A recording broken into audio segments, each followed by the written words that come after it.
Let's learn how to create a drop-down menu for our web page. First, we'll position the cursor after the last radio button and press Enter to create a new line.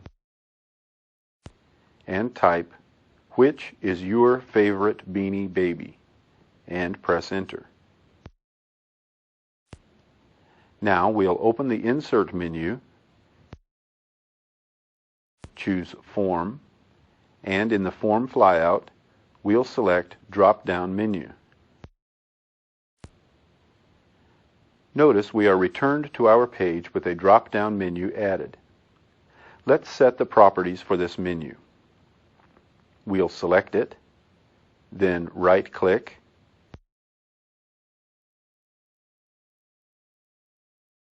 and from the shortcut menu, choose Form Properties, and the Form Properties dialog box opens. First, we'll name our form. With the name box highlighted, we'll type Favorite. Again, we need to remember the name we've given to this form so that we can use it later when we create a confirmation page. Now we need to add the choices to our drop-down menu. We'll select the Add button,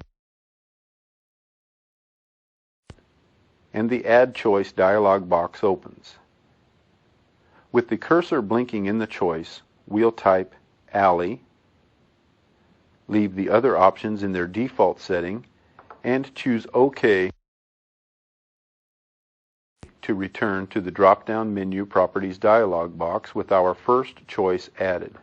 Let's quickly add another choice to our drop-down menu properties. We'll click the Add button, and with the cursor blinking in the choice box, we'll type Batty, leave all the settings in default, and choose OK.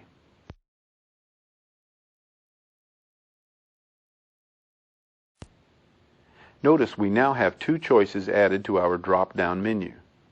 We could continue to add choices to our drop-down menu, but we'll use these two for now and choose OK to return to the front page editor. Notice how our drop-down list box has changed in appearance.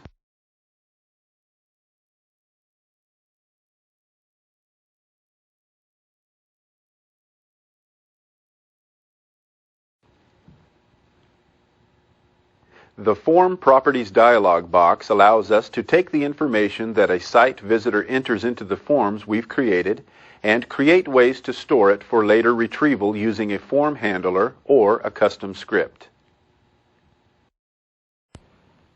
Notice that when we created the scrolling text box, two buttons were also created on the form, and they are already labeled Submit and Reset. If we want to reconfigure the label of any form element, we can simply double-click the element to display the element's properties dialog box.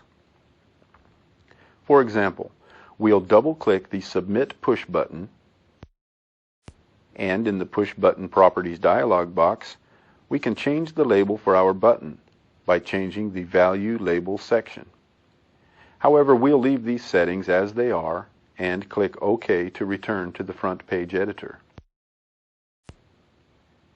Now let's move the two push buttons that we have created for our page. We click the Submit button and drag it below the drop-down menu we created earlier. Now to move the Reset push button, we simply complete the same process. Let's save the changes we've made to our web page by clicking the Save button on the standard toolbar.